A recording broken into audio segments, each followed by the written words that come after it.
Okay, I'm going to get started here right at 7 o'clock. Thank you so much, everyone, for joining our webinar. Looks like we have over 45 people on right now, so we really appreciate you spending your evening with us. My name is Jess Mazur, and I am the Conservation Coordinator for the Sierra Club. And as you can see, we have had a change in speakers for any of you seeing that intro slide.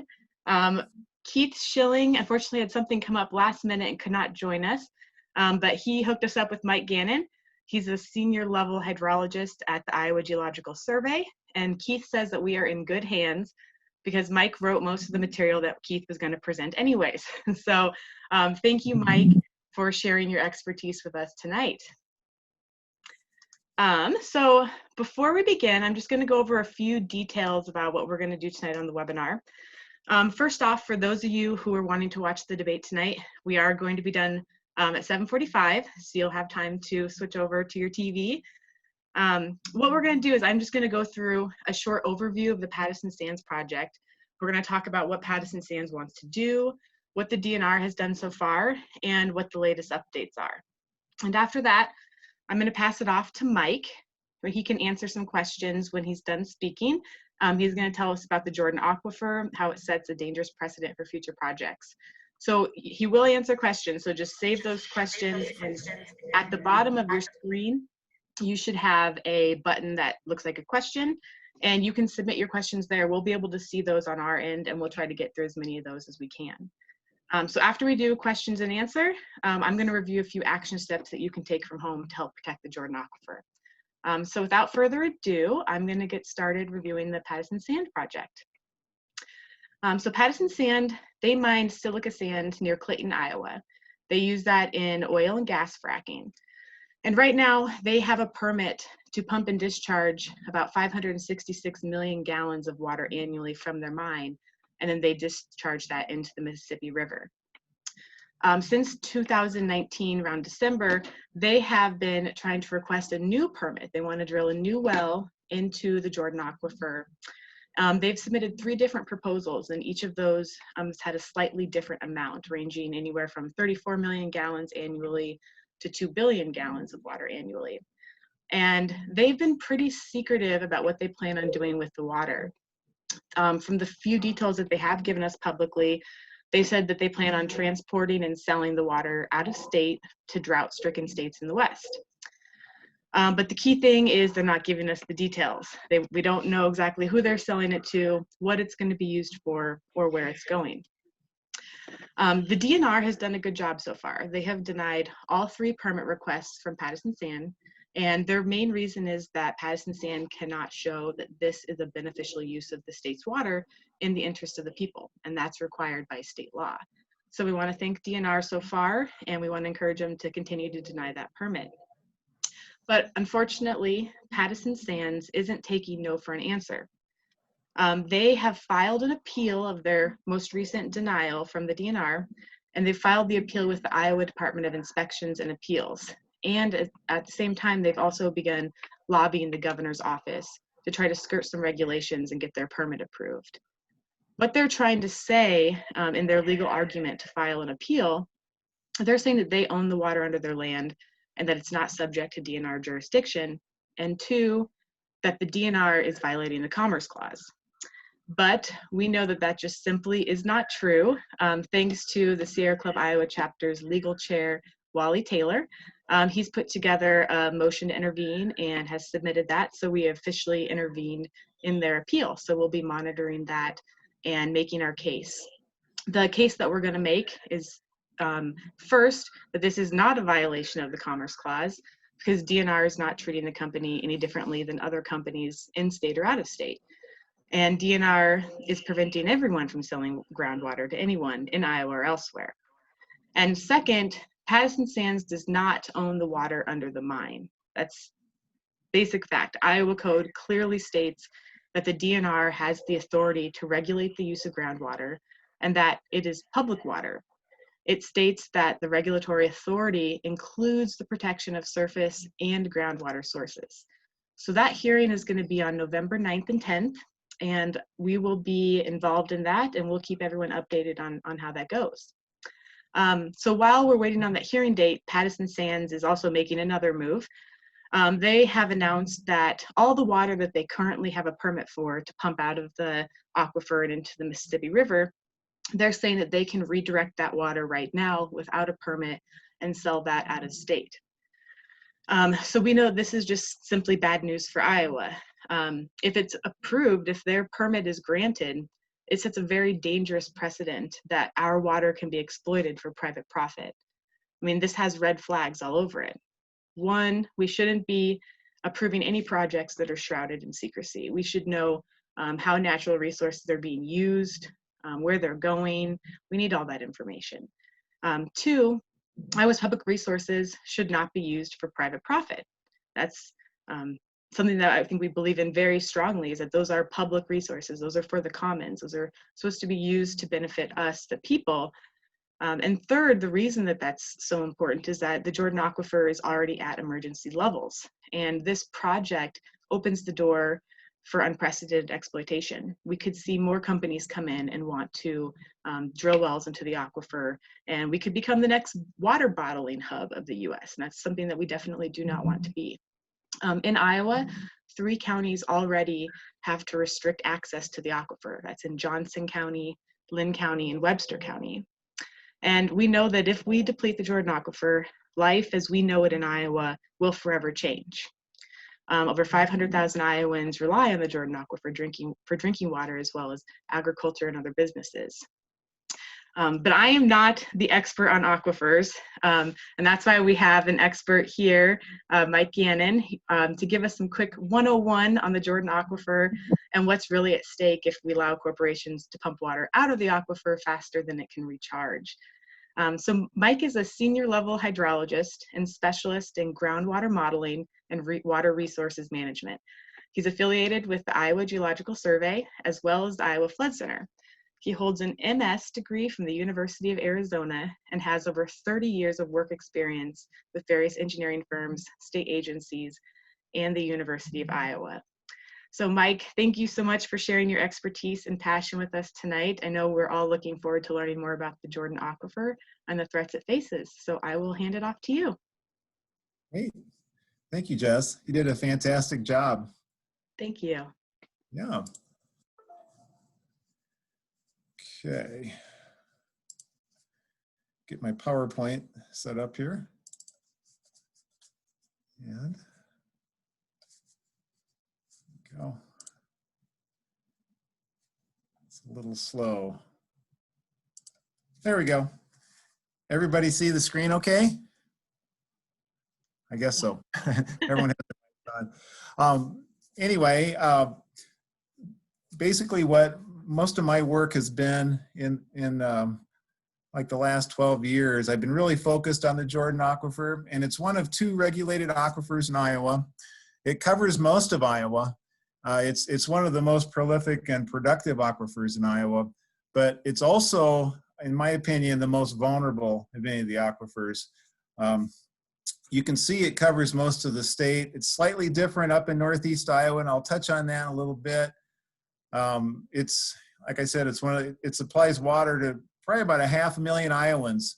It's kind of hard because some communities blend their water, but it's a very important source of drinking water, as well as water for industrial uses, livestock, and so forth. It does have limited future capacity, and that's one of my jobs, is to look and use my modeling capabilities to predict over the next 10 and 20 and 30 years what might be available. And I tend to be fairly conservative as far as what's available. I don't like to overextend the aquifer. This is kind of a cross section of Iowa, from southwest Iowa up to northeast Iowa, and you can see in the upper right the river, and that's probably close to what it looks like in the Pattison Mine, Clayton County area. The aquifer is very near this. It's considered an unconfined or water table aquifer, and you can see as you move further west and south, it gets buried under multiple layers of different rock and strata, and it becomes confined and under pressure. And that's the part of the aquifer that is most vulnerable.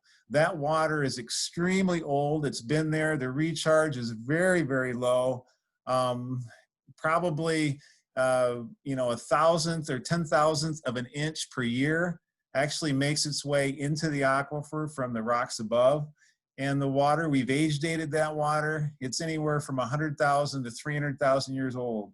So that's why it's so vulnerable. It takes so long for that aquifer to be recharged. And once it's gone, it's sort of like mining coal or some other resource. Once that water's gone, it's gone for the next several 100,000 years. So that's why it's so important not to overstress the system.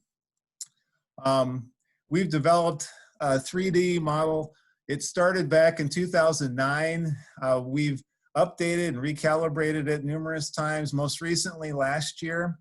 A model, we keep getting new data. The DNR is very good about collecting data, and we put the model so that we can reproduce that. If we can reproduce historical data, then we have confidence in that predictive tool out into the future. We really wanted to focus, this is kind of a busy slide, but really the areas, and Jess did a very nice job of talking about it, that Lynn-Johnson County area, the Iowa City-Cedar Rapids corridor, a lot of use, a lot of stress on the aquifer. There actually are 2 public utilities that have violated regulatory limits. We've been able to correct those, but it does show that there's an Mason City and Fort Dodge, the 2 biggest users in the state. Fort Dodge area is the largest, and they probably pump anywhere from 8 to 9 gallons per day out of the aquifer. Mason City is a close second. And then the Des Moines area is the 3rd area. It's behind Fort Dodge and Mason City, but it's growing very rapidly for obvious reasons. This kind of shows the area in Johnson and Lynn counties. We had to deal with industrial clients, city clients, a lot of new growth, especially in North Liberty, Iowa City. These show some of our modeling plots that you can see how the model has predicted, you know, different water usages. That's what those different colors on the graph are.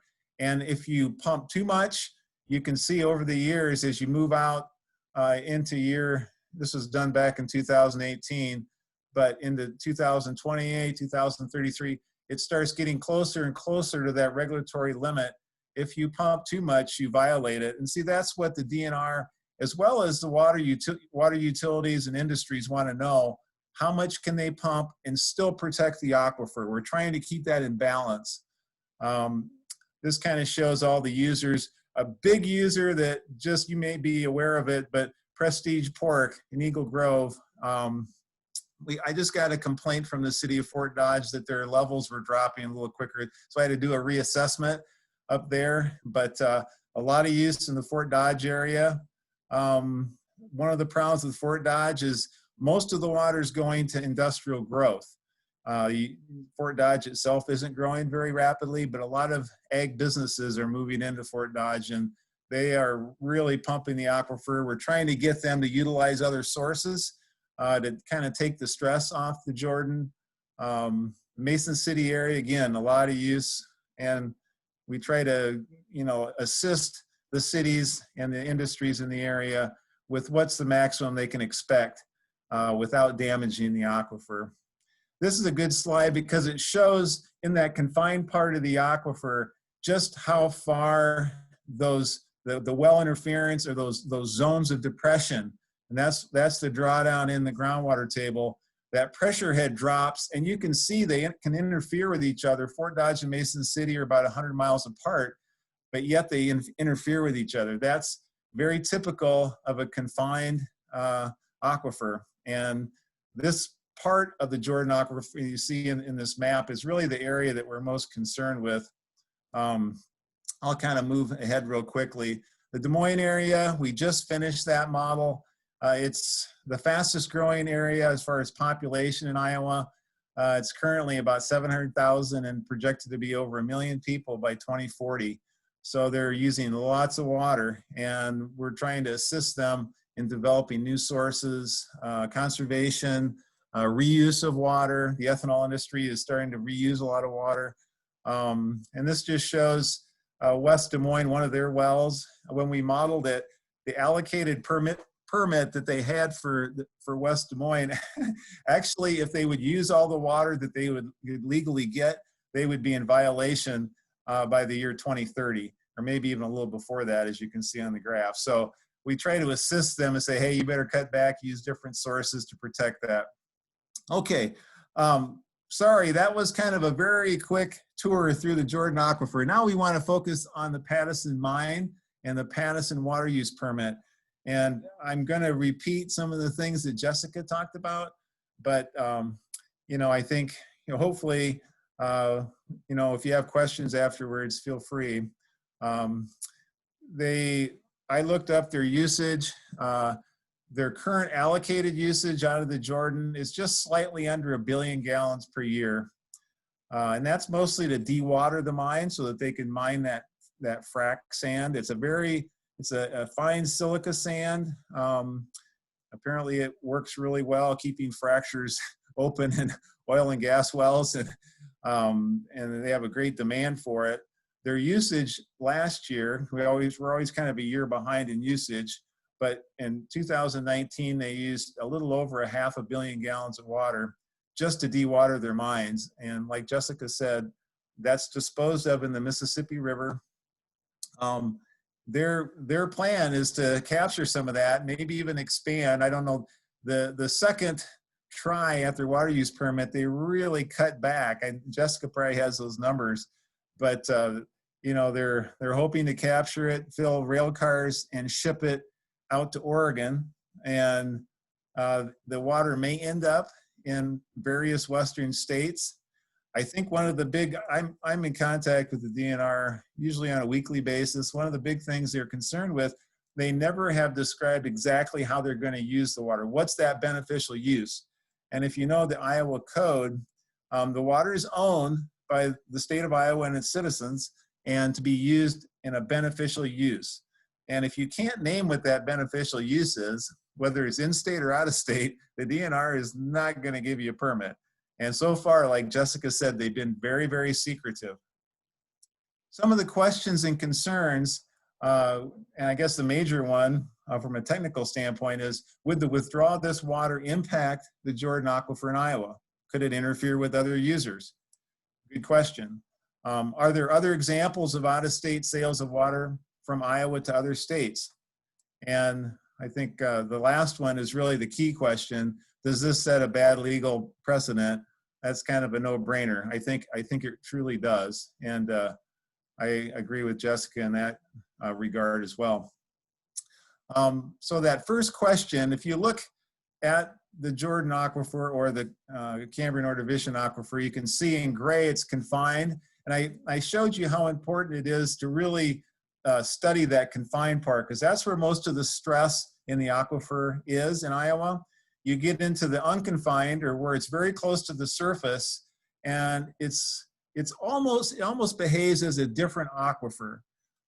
In some cases, it's not even hydraulically connected to the rest of the aquifer. So it can be more connected to the Mississippi River, more connected to a smaller stream. And so you almost have to study them separately. You can't really study them together, where it's very difficult to combine those. So we've seen this slide before. Up in the upper right, you can see how close the aquifer is to the surface.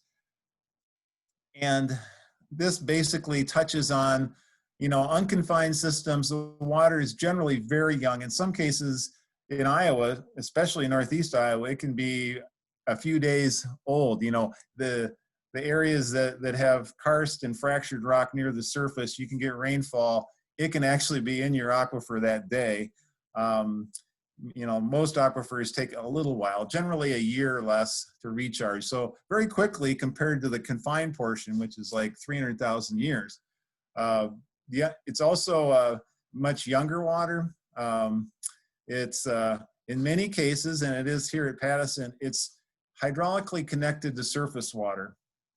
And that's very important because it limits how far out that zone of depression, or what we call a cone of depression around a well, once it taps into surface water, it doesn't grow, and it kind of minimizes the potential well interference.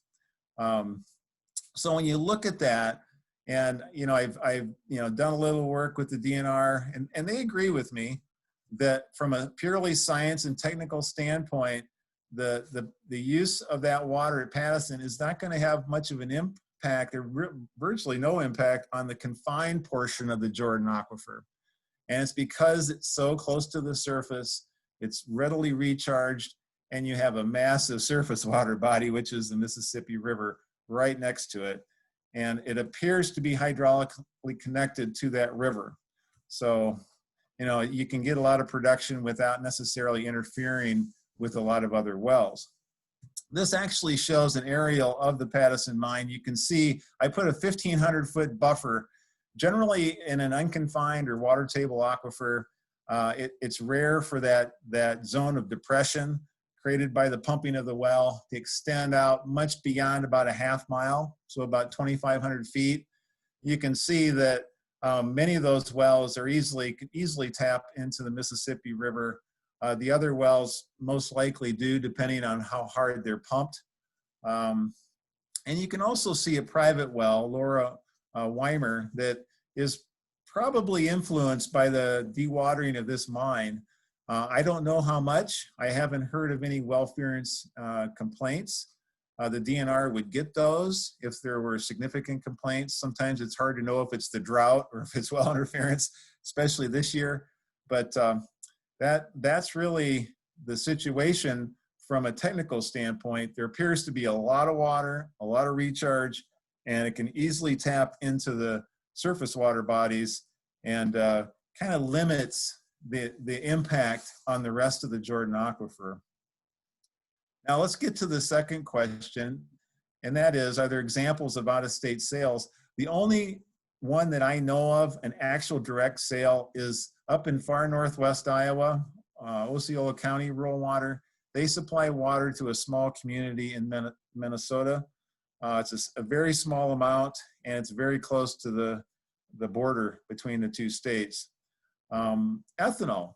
You think about ethanol, well, it takes a lot of water, sometimes 1.5 million gallons per plant to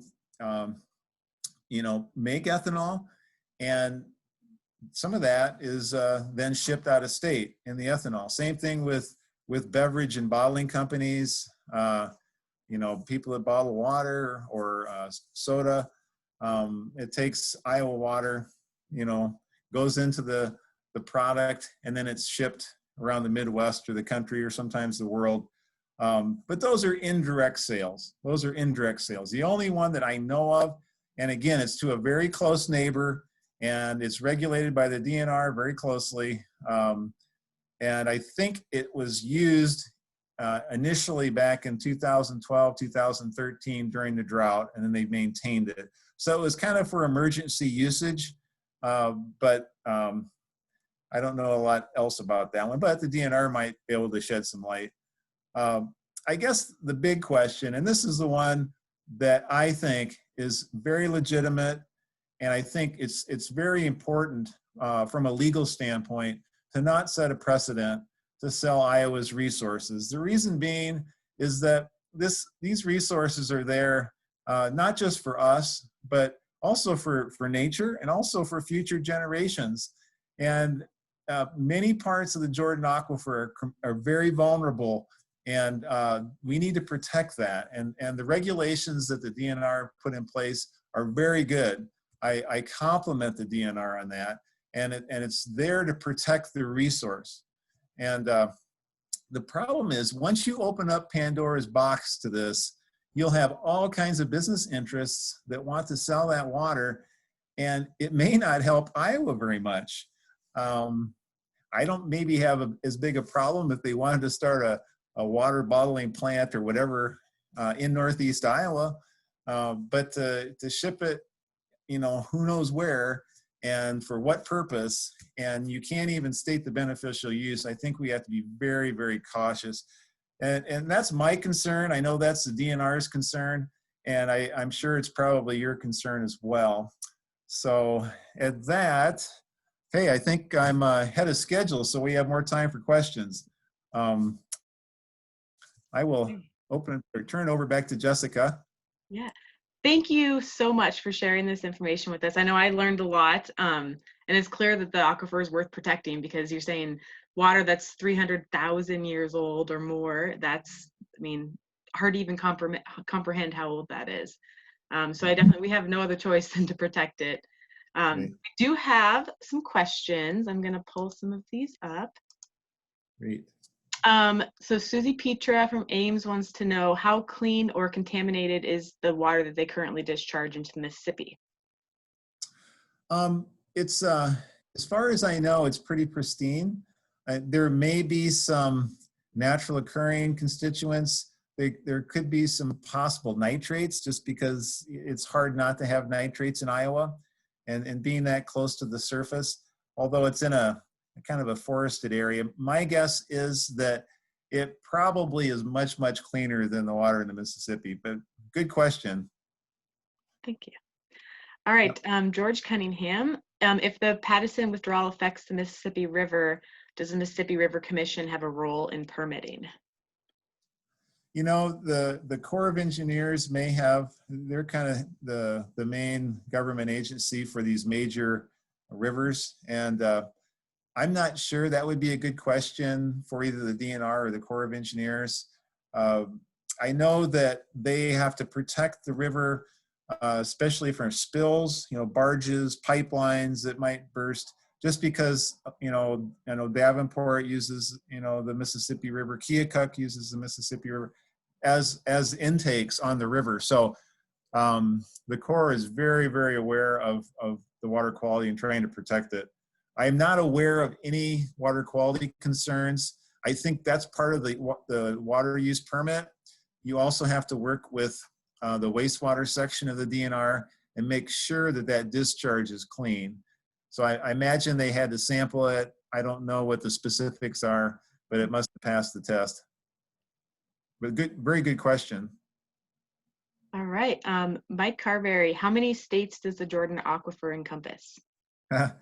Wow, I'd have to go back to my original map. It's in Iowa, Minnesota, Wisconsin, Missouri, Illinois. It may extend over into Indiana. I think it's about 5 states, 5 or 6 states. Iowa is, you know, it covers most of Iowa, probably 95% of Iowa. It's probably, the reason people like to use it is that, first of all, the production is so high. We have many wells well over 2,000 gallons per minute. So it's a very prolific aquifer. It's kind of a known quantity. It's expensive to put a Jordan well in, but you don't have to go around trying to find the right spot that it's going to produce. It's going to produce pretty much everywhere. So I hope that answered the question. Yeah, it's used probably in Illinois. It was definitely overused. There are some major cones of depression in the Chicago and West Chicago area that where the water levels have dropped over 500 feet. In Iowa, probably close to 200 feet in the Iowa City, Cedar Rapids area. The rest of the state, probably 100 to 150 feet in those high use areas. So we don't want to turn like Fort Dodge and Mason City into another West Chicago. We want to protect it. Yep.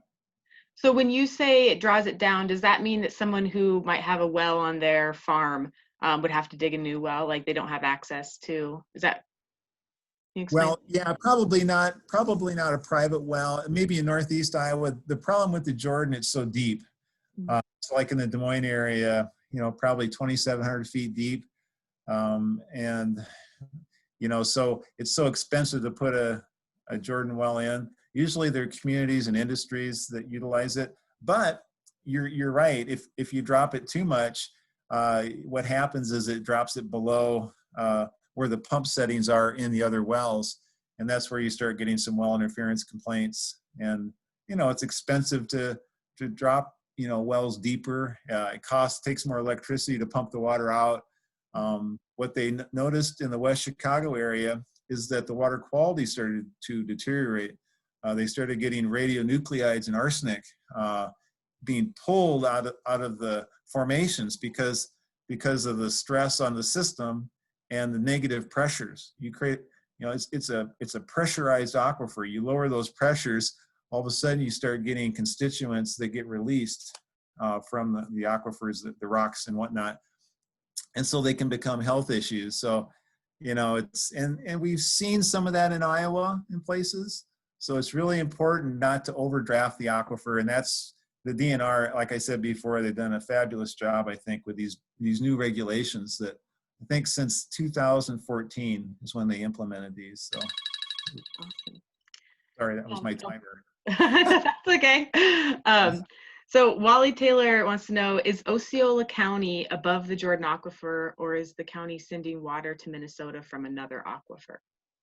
Great question, Wally. That's Osceola County, they get their water from a very shallow sand and gravel system.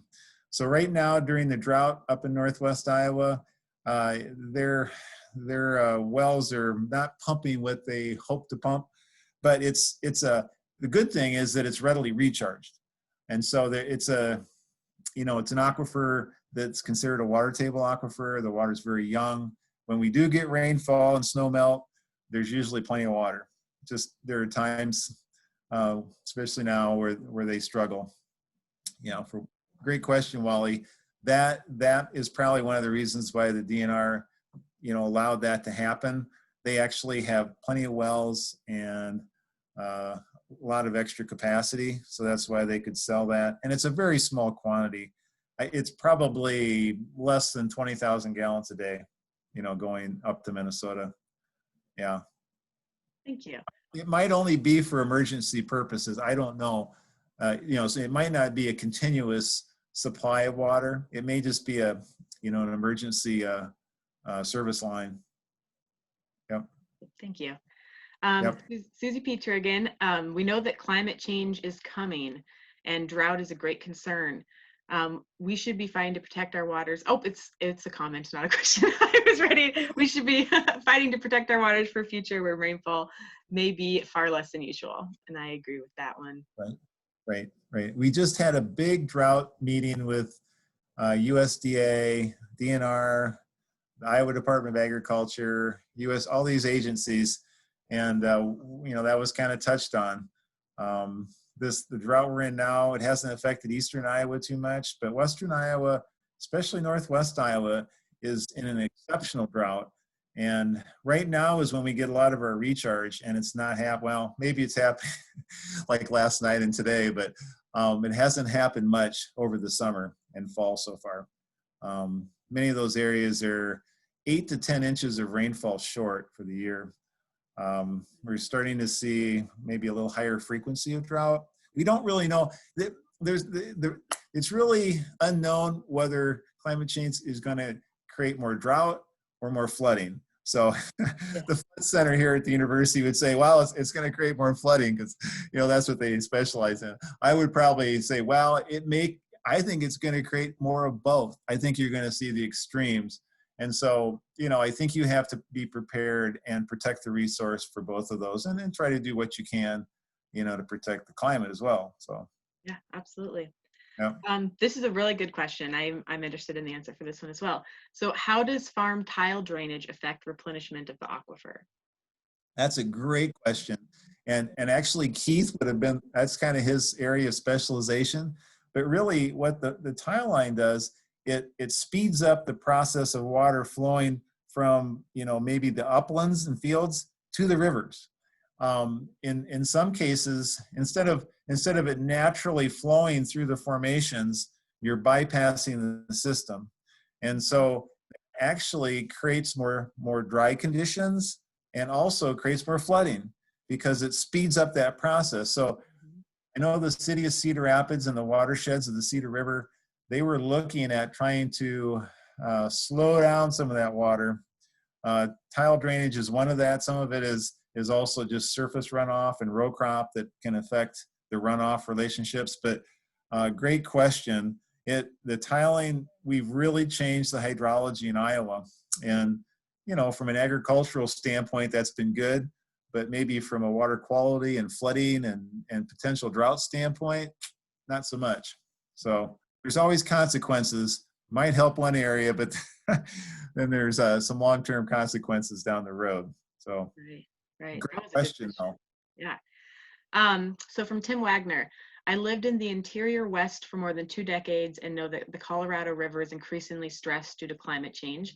Because of that, I saw numerous proposals from private interests to ship water from the Midwest to the West. Most were Mhm. considered pie in the sky. Have you heard of Right. other private companies besides Pattison proposing this? I just heard rumors here and there, but I think we have to be prepared for that coming. There's so much growth. I lived in Arizona, went to grad school there. I was part of the Arizona project, the canal system, trying to get Colorado River water.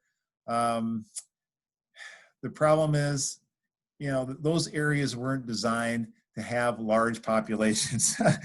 And surprisingly, they also try to grow hay and everything else down there. It's like, why are you doing this? And the evapotranspiration rates are so high. But no, I think your group, I think we have to be, especially as Iowans, I think that's part of the reason why the DNR is so cautious on setting a precedent. There have been rumors, and I think it could happen if the demographic shift continues toward the south, especially the southwest. That could happen. They have to get their water somewhere, and yeah, Yeah, that's scary. It's scary to it, it, think where this could all lead. it is. Why don't they just move back to Iowa? Yeah. That could create problems too. But that's that. There's some things. Engineers have done a phenomenal job, but the problem is sometimes they've created some issues, and California is a great example. That San Diego used to get a lot of its water from the Colorado River. They got it free because Arizona wasn't using it. All of a sudden, they built the Central Arizona canal, and Arizona started using their water. And what's San Diego going to do? Well, that was a problem that was generated because all the growth and the engineers were able to compensate for that, but eventually reality hits. And I think we have to be very cautious here in the Midwest. Iowa is a very water-rich state, very water-rich. Western Iowa, maybe not quite so much as Eastern Iowa. Eastern Iowa, we have multiple aquifers, we have multiple sources of water. Much of the country does not have that. So, yeah, good thing to keep in mind, because I think it is coming. Yeah. Um, so the next question we're going to do from Perry Beeman. How thick is the aquifer in parts of the Iowa where the levels dropped to 100 or 150 feet, or dropped 100 to 150 feet? Sure. Most of the aquifer in those areas are like in the 400 to 500 foot thick range. It's actually three different units. It's the St. Peter sandstone, the Prairie du Chien limestone, and the Jordan sandstone. Thus, some people call it the Jordan Aquifer, but it's really three units. And again, it's so thick and it's very productive, but again, it's vulnerable. And so I think in the past, a lot of times people thought they could just pump and pump and pump and never have to worry.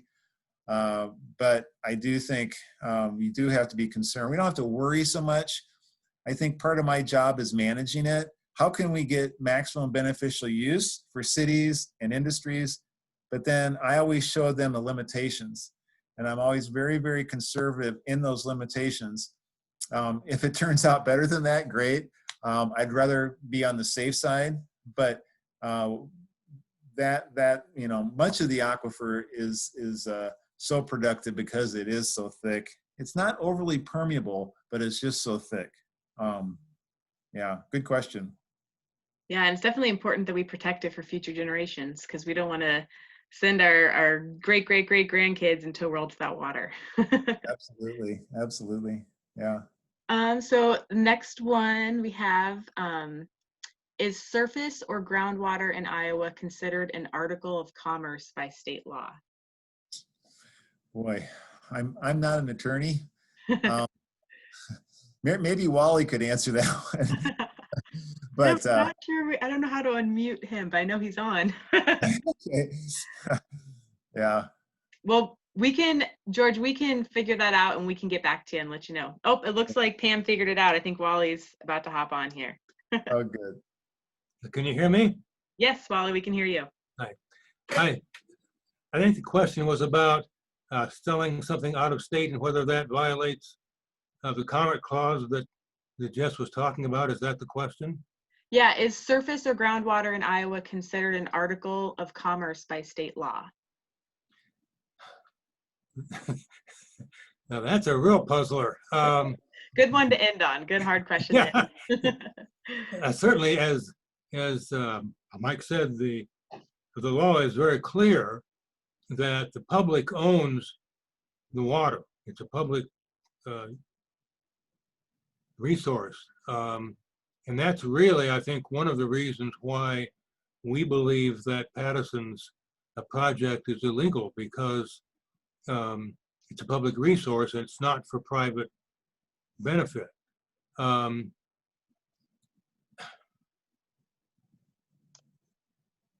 suppose if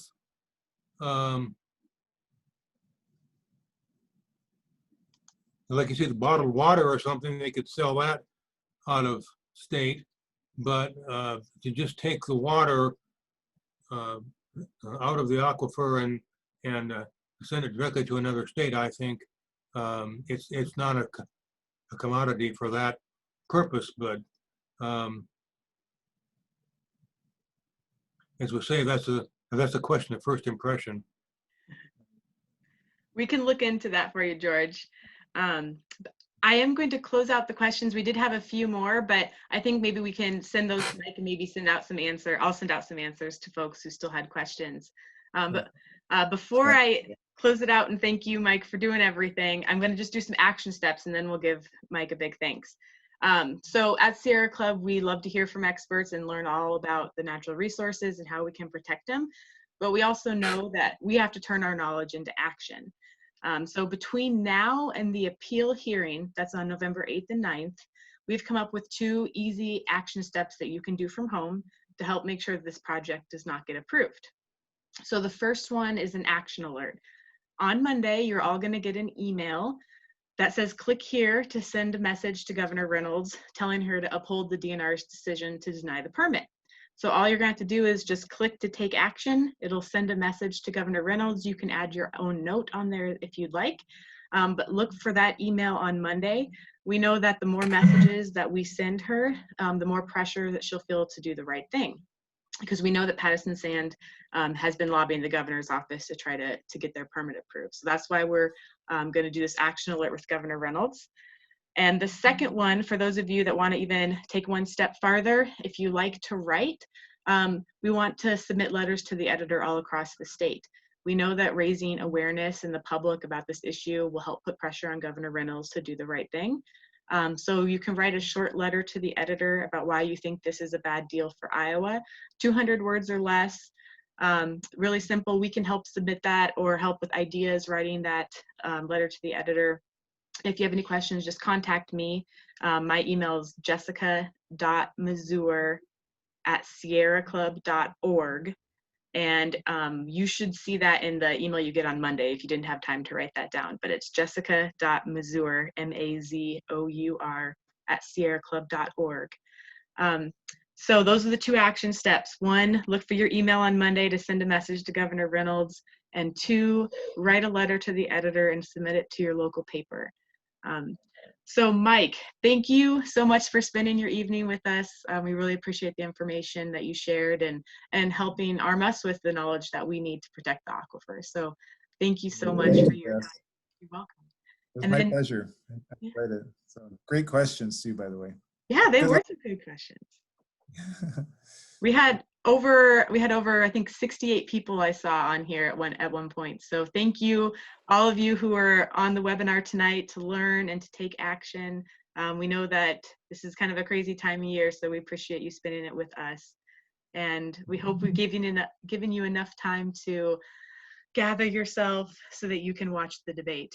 And my last thing I want to add is just make sure you get out and vote. It's important to do that. This is going to be a monumental election. So thank you, everyone. Thank you, Mike. Thank you, Pam, for working some of the stuff on the back end, and I hope you all have a wonderful evening.